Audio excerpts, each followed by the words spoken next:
Eu conheci lá na minha experiência nos Estados Unidos, que nós fomos para lá, né? Fizemos uma missão bonita lá. Eu conheci a doutora Adriana Poteksky, nome difícil de falar, não é? Poteksky. A doutora Adriana é uma mulher muito lúcida, uma psicóloga, que consegue fazer uma leitura cristã e ao mesmo tempo científica do valor da espiritualidade na construção do humano. Que a gente sabe que algumas linhas da psicologia não fazem questão de valorizar a vida espiritual e tratam as neuroses, né, sem considerar essa dimensão espiritual. Mas como é que nós vamos fazer se eu sou um cristão católico que considero a espiritualidade importante? Como é que eu vou tratar as minhas neuroses sem considerar essa espiritualidade, né? Então, para isso nós temos, graças a Deus, muitos psicólogos que conseguem, alguns, olha, posso até assim dizer sem medo de errar, já conheci muito psicólogo ateu que tem uma sensibilidade tremenda no momento que vai atender um paciente que é cristão, que considera a vida espiritual importante. Isso é uma grandeza, né? É um profissional realmente qualificado para olhar aquele paciente que está ali diante dele com um pouco mais de abrangência, sem as restrições que muitas vezes o preconceito coloca, né? A doutora Adriana escreveu esse livro, Cura dos Sentimentos, em Mim e no Mundo. Uma obra muito interessante, eu tive a oportunidade de lê-la, bastante enriquecedora, e eu falei para ela que quando o livro já estivesse disponível, eu faria questão de divulgar. Então nós vamos aqui, você pode adquirir este livro através do psicologaadriana.com www.psicologaadriana.com. Mas aqui ela fala justamente da necessidade de nós curarmos os sentimentos. Porque quando nós falamos sentimentos, gente, nós precisamos entender que nós estamos nos referindo a uma dimensão essa parte que nos constitui, onde isso é físico, né? Passa pelo cérebro, né? A emoção tem uma química, ela nasce da química que o nosso cérebro produz. Então, quando nós falamos sentimentos, nós estamos falando de tudo aquilo que nos envolve, todas as sensações que nos movem, aquele sentimento que você tem de manhã, quando você acorda, ou você está animado, ou você está desanimado. E aí a gente amplia isso, o que você ama, o que você não ama, o que lhe agrada, o que lhe desagrada. Essa totalidade do que nós somos, né? Nós somos muito sensoriais. Nós sentimos a vida, nós sentimos o mundo. Eu penso e sinto sobre aquilo que penso. É impressionante como nós somos o tempo todo visitados pelo sentimento. E muitos sentimentos em nós precisam de cura. Muitos sentimentos que nascem de traumas, de situações difíceis, que nós não soubemos enfrentar sozinhos e que geraram traumas. Eu sempre gosto de dizer isso. Eu acho que é uma definição muito simples que nos ajuda. O que é o trauma? É aquilo que nos aconteceu no passado, que a gente não foi capaz de enfrentar sozinho e que acaba nos machucando a vida inteira. Como é que nós podemos curar o trauma? Através de um processo terapêutico, né, que cada psicólogo tem um método de trabalho, a gente consegue fazer uma nova leitura daquilo que nos machucou com os olhos de hoje. Então eu olho para o passado com a maturidade que a vida já me deu, então de alguma maneira eu consigo consertar dentro de mim, ou harmonizar dentro de mim, aquela realidade que antes me fazia sofrer tanto. Para isso nós precisamos da psicologia, né? Porque a psicologia, através do psicólogo, que é o profissional habilitado, vai nos ajudar a reharmonizar dentro de nós o que foi estragado pela vida ou pelas pessoas. Lá em Minas a gente usa muita expressão, né? Precisa ter psicologia para lidar com as pessoas, não é isso? O que é isso? O que a gente quer dizer quando a gente fala isso? A Lurdinha que gosta dessa expressão. Ah, não tem psicologia. Ah, não tem psicologia para falar comigo. Não teve um jeito certo. Ela está muito sábia em dizer. E às vezes a gente estraga o outro por causa da nossa falta de psicologia. Mãe estraga o filho por falta de psicologia. O que que é? É o conhecimento do jeito mais adequado de lidar com aquela situação. Então, não basta parir e pôr o filho no mundo, né? Precisa ter um pouco de psicologia para entender como é que reage uma criança, como é que é o funcionamento emocional de uma criança, qual que é o estatuto que aquela criança tem ali dentro, nas suas emoções, para que a gente possa lidar com ela sem machucá-la tanto. Machucar a gente não tem jeito, a gente acaba machucando, por mais bem intencionado que a gente seja, né? Mas a gente pode tentar viver de um jeito que a gente se machuque menos. E é a proposta desse livro, nos ajudar a curar os sentimentos que estão machucados em nós e no mundo. José Carlos, de Itapetininga, ele escreveu assim: como viver em uma sociedade onde tudo tem seu preço? Honestidade, verdade, tudo isso pode ser vendido. E agora até mesmo a virgindade. José Carlos, você deve ter estar falando isso por causa daquela palhaçada que circulou na internet, né? Das mocinhas agora vendendo a internet. Ó, vendendo a virgindade, fazendo leilão, não é isso? Não é isso que acontece? Elas fazem leilão, não é? Aconteceu em vários lugares do mundo.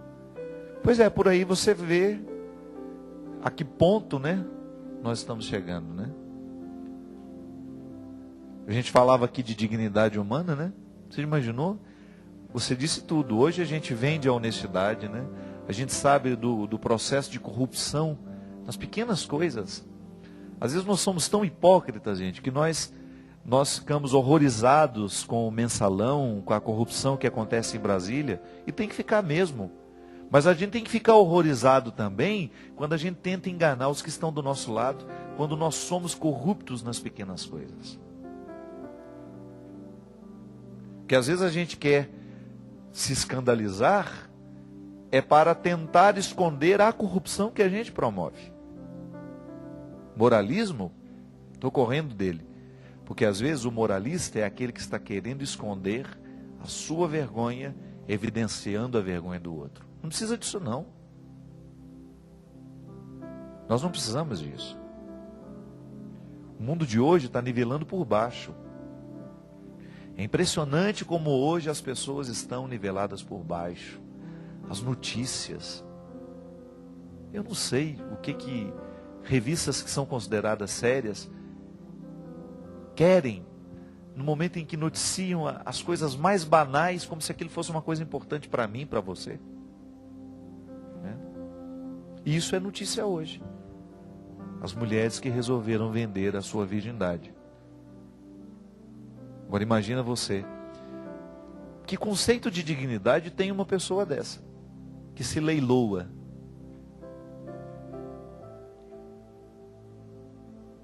Uma pessoa que se vende. E a palavra é muito forte. Se vende. Aí, antes de ficar pensando em tudo que é distante de mim, eu quero olhar para mim. Porque de nada vale eu ficar interpretando o que eu vejo de atrocidade no mundo, se eu não descubro em mim as células dessa atrocidade, não é verdade? Acontecendo aqui na minha vida. Nos momentos que eu também me vendo, nos momentos que eu também abro mão dos meus valores para agradar os outros, ou para que aconteça na minha vida aquilo que eu tanto desejo, porque não quero receber um não da vida. Ou quando eu sou desonesto em pequenas coisas, porque eu acredito que ninguém esteja vendo, que ninguém esteja sabendo, e aí eu camuflado nos meus recursos, pelos meus recursos, eu vou viver lá as minhas desonestidades e depois abrir a boca para denunciar as dos outros. Minha gente, nós estamos vivendo cada vez mais um mundo de fachada, né? De aparências. E hoje as vitrines são maiores, porque nós temos a internet. O mundo nunca se comunicou tanto, com tanta velocidade, como nos dias de hoje. A comunicação é rápida. E sobre hoje também tinha um artigo lá que eu gostaria até de ter lido e não tive oportunidade. É um articulista que escreveu sobre isso, né? Porque falam tanto aqueles que não têm o que dizer. Não é sugestivo? Por que falam tanto aqueles que hoje não têm o que dizer? Não sei o conteúdo. Não sei o conteúdo da matéria. Mas me chamou o título. Para mim o título já bastou. É verdade. Hoje, no mundo de hoje, na sociedade de hoje, nos meios de comunicação, todo mundo fala o tempo todo.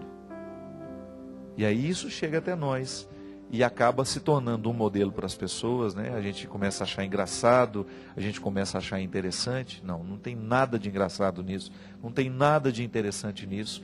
A gente perceber que a dignidade humana está cada vez mais banalizada, está cada vez mais nivelada por baixo. É uma crise de valores, minha gente. Hoje nós temos, sem dúvida, uma séria crise de valores. Eu comentava na semana passada como eu identifico essa crise de valores dentro do processo cultural mesmo. Onde é que nós escutamos hoje música? A televisão já não tem mais espaço para a música. Em outros tempos a gente tinha, né? Está passando lá no canal Viva, o Globo de Ouro, né? Eu gosto de ficar vendo. É um tempo em que a música popular brasileira estava com seu espaço garantido para a gente ouvir os grandes nomes da música popular: Fafá de Belém, Maria Bethânia, Roberto Carlos, Gal Costa, os grandes intérpretes, Jane do Bock, Zizi Posse. Onde você escuta essas pessoas hoje? Onde elas estão cantando? As novidades estrangularam. Eu não estou dizendo que não tenha que ter novidade. Mas o que a novidade está trazendo? Né? Porque os bons discos ainda estão sendo produzidos. Mas às vezes a gente não fica nem sabendo que ele foi gravado. Porque a vitrine que nós temos dentro da nossa casa só nos mostra o modismo. E eu não estou dizendo, eu acho que a gente só tem que ser crítico diante da moda. Eu acho que a gente tem que continuar sendo capaz de reconhecer o que é ruim, mesmo que esteja na moda. Não é porque está na moda, não é porque está em primeiro lugar, que eu tenho que engolir e considerar aquilo bom. Não. Eu sou a favor do senso crítico. E eu nem estou aqui para dizer que isso tem qualidade, isso não. Eu me reservo o direito de dizer o que eu vou ouvir na minha casa. E é disso que eu estou falando. A crise de valores, ela vem quando ela retira de nós a capacidade de escolher. Aí nós ficamos nivelados por baixo mesmo. Modifique isso na sua vida. Leia mais. Busque mais cultura para a sua vida. Saia desse contexto tão medíocre que muitas vezes nós passamos horas e horas e horas e horas com mediocridade, cultivando mediocridades. Não precisa ser assim. Nós temos que fazer a diferença no mundo. Nós temos que lutar contra tudo aquilo que quer nos infantilizar, tudo aquilo que quer nos julgar, sabe? Para baixo, não, é para cima. Boa literatura, bons livros, boas músicas, boa música dentro da nossa casa, bons exemplos, para que essas notícias, para que tudo isso que vende de maneira tão ridícula ao ser humano, não venha nos comprar para depois nos vender. Porque o primeiro passo para que depois a gente seja vendido, sabe qual é? É a gente ser comprado. E eu não tenho preço. A minha dignidade não tem preço. Eu acredito que a misericórdia de Deus é meu valor supremo.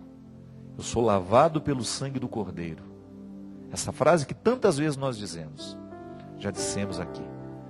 A minha dignidade, eu tenho um Deus que cuida de mim. E eu vou viver no meu dia a dia o cuidado comigo, o cuidado com a minha vida, o cuidado com aquilo que faz parte de mim, para que eu não seja comprado por eles e depois vendido a preço de nada. Faça esse compromisso também. Não permita que ninguém lhe compre para depois não ter o direito de lhe vender. Você é sagrado. Você é um território santo. Muito obrigado a você que participa comigo. Com tudo aquilo que eu faço, com tudo aquilo que eu vivo, eu quero do fundo do meu coração ser no mundo de hoje um elementozinho, ainda que pequenininho, a fazer com que Deus possa acontecer através da minha vida, através da minha obra, porque eu acredito mesmo que quando nós damos ao outro, Deus, quando nós permitimos que Deus aconteça em nós, na vida do outro, que Ele possa atingir o outro através de nós, nós estamos quebrando um pouco o poder do diabólico, que nos compra para depois nos vender. Derrame sobre a sua vida, sobre o seu coração, a sua bênção. Ele que é Pai, Filho e Espírito Santo. Até a semana que vem, se Deus quiser. Muito obrigado. Amor tão grande, amor tão forte, amor suave.